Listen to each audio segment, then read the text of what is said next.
Factory outlet Mukunda jewellers లో mega వడ్డానం sale 2.0. నమస్తే రమగారు. నమస్తే జయ. రమగారు, 12వ తారీఖున మనకి మాఘ పౌర్ణమి ఉంది. దీని యొక్క విశిష్టత. మాఘమాసమే విశిష్టమైన మాసం. అంతేగా. మాఘమాసం విశేషాలు చెప్పుకున్నాం కదా మనం. మాఘం సౌరమాసం అని చెప్తాం. నారాయణ ప్రీతి కోసమే, శ్రీ మహావిష్ణువు ప్రీతి కోసమే చేసుకుంటాం. మొదటి రోజు నుంచి చివరి దాకా ప్రతిరోజు ప్రాతకాల స్నానము, సూర్య దర్శనము, సూర్యుడికి అర్ఘ్యం ఇవ్వటం, సూర్యనారాయణమూర్తి ప్రీత్యర్థము పాలు పొంగించటము, ఇవన్నీ చేస్తాం కదా. స్నానం చాలా ముఖ్యమైనదిగా చెప్పుకుంటాం కదా. ప్రాతకాల స్నానం, సూర్యోదయానికి 1 నిమిషం ముందు స్నానం చేయటం, ఉదయించిన సూర్యబింబానికి నమస్కారం చేయటం.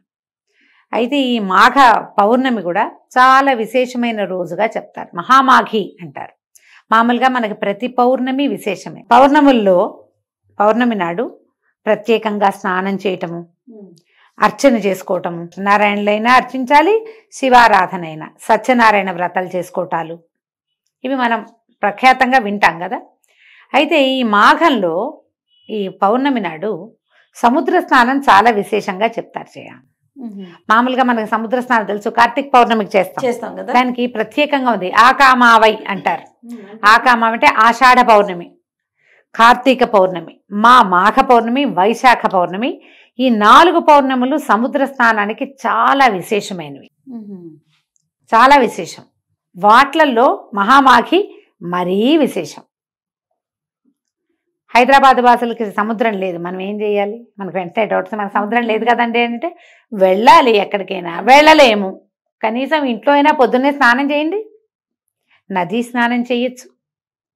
సముద్రము చాలా విశేషంగా చెప్పబడుతుంది ఇక్కడ. మామూలుగానే మనం ఒక వాక్యం చెప్పుకుంటాం, నదీనాం సాగరోగతి అని. నదులన్నీ కూడా, అన్నిటి కూడా సాగరమే వాటి గతి. పైగా ఆకాశాత్పతి తుంతోయం యథాగచ్చతి సాగరం సర్వదేవ నమస్కారో కేశవం ప్రతిగచ్చతి. ఆకాశంలోంచి పడిన ప్రతి నీటి బొట్టు సముద్రం వైపుకే ప్రయాణం చేస్తుంది. మన నమస్కారాలన్నీ కేశవుడికే చెందుతాయి. సముద్రంలో స్నానం చేస్తే కేశవుడికి నమస్కారం చేసినట్టు. ఆ శ్లోకాన్ని ఇక్కడ కనెక్ట్ చేస్తున్నాను అంతే. ఈ సముద్రంలో ఏంటంటే అపారమైన సౌరశక్తి నిండి ఉంటుందట ఈ పౌర్ణములలో. సూర్యుడి వేడిమికి ఎంత నీరు ఆకాశంలోకి పోతుంటుంది, అయినా కూడా తరగదు. చిన్నది పెద్దది అవదు, ఎంత ఉందో అంతే ఉంటుంది. ఈ సముద్ర జలాలు ఈ ఉప్పు నీటి వల్ల ఏంటంటే నెగిటివ్ ఎనర్జీస్ పోతాయి. ఓకే.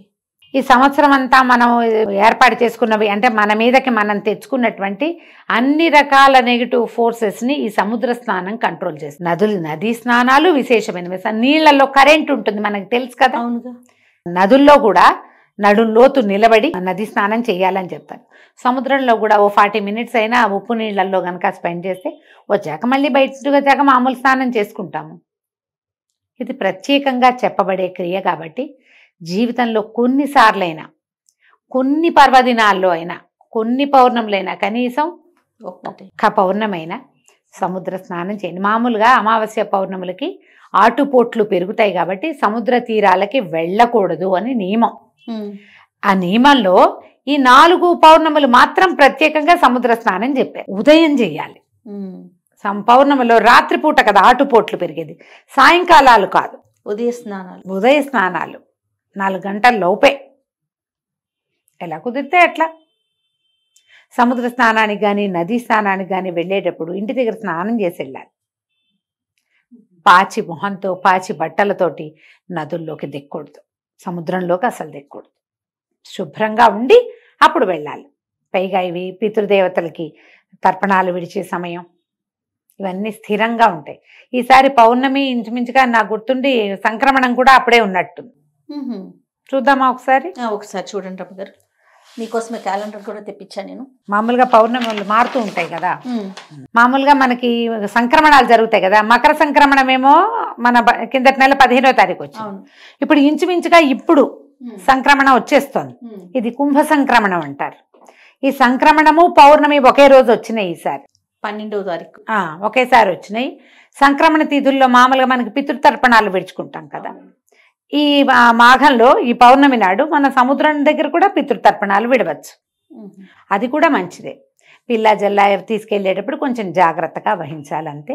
ఒకవేళ మనం ఏ సముద్ర స్నానానికి ఏ నది స్నానానికి వెళ్ళలేము, ఏమిటండి ఇప్పుడు మా సంగతి ఎట్లా అని అందరు అడుగుతుంటారు. కుంభమేళా గురించి చెప్పుకుంటున్నాం, విపరీతంగా ట్రెండింగ్లో ఉంది కుంభమేళా, అంతే కదా.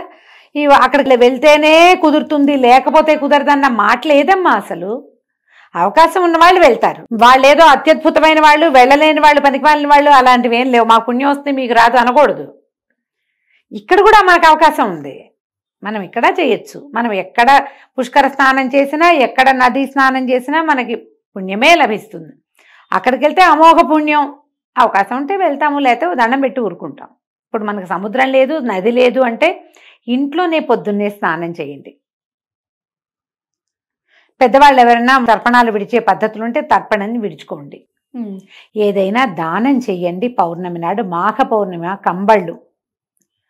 కంబళ్ళు, వస్త్రాలు, చెప్పులు, గొడుగు, తిలలు, నెయ్యి నిండుగా, తిలాలు నిండుగా ఉన్నటువంటి చెంబు, ఏదైనా ఒక వస్తువు, పాత్ర, అంటే మంచి నీళ్ళ పాత్ర, అవి కూడా దానం చేయొచ్చు. ఏది కుదిరితే అది. బంగారం దానం చేయొచ్చు, అన్నదానం చేసుకోవచ్చు. ఏమి చేసినా అద్భుతమైన ఫలితం లభిస్తుంది. మీరు మామూలుగా ఎప్పుడు చేసినా దానం మంచిది. పర్వదినాలలో చేస్తే ప్లస్. మరి మంచి పర్వదినాల్లో ఏవి చేయాలని చెప్పబడిందో అవి చేస్తే ఇంకా ప్లస్. వేసుకోండి కొన్ని ప్లస్సులు అవకాశం ఉన్నప్పుడు, అంతే. ఈ మాఘ పౌర్ణమి రోజున దానం చేసుకోవచ్చు. పగలు ఉపవసించి సాయంకాలం భోజనం చేస్తే మంచిది అవకాశం ఉంటే. సాయంకాలం పౌర్ణమి చంద్రుడు కనపడ్డాక చంద్రుడిలో భావన చేసి లక్ష్మీ స్తోత్రం కానీ లలితా స్తోత్రం కానీ చేసుకోవచ్చు. లక్ష్మీనారాయణులను ఇద్దరిని భావించి సత్యనారాయణ వ్రతం చేసుకోవచ్చు. మీ అవకాశాన్ని బట్టి దండం పెట్టుకోవచ్చు. ఒట్టిగా పూర్ణబింబానికి ఎదురుగుండా నిలబడి ఒక్క శ్లోకం చెప్పుకుని, ఏదైనా విష్ణు సంబంధమైందో, లక్ష్మీ సంబంధమైందో, దేవి సంబంధమైందో చెప్పుకుని నమస్కారం చేసుకోండి. బ్రాహ్మణులకి దానం చేస్తే అత్యుత్తమమైన ఫలితం ఇస్తుందని చెప్తారు. అవకాశం ఉంటే చేయండి.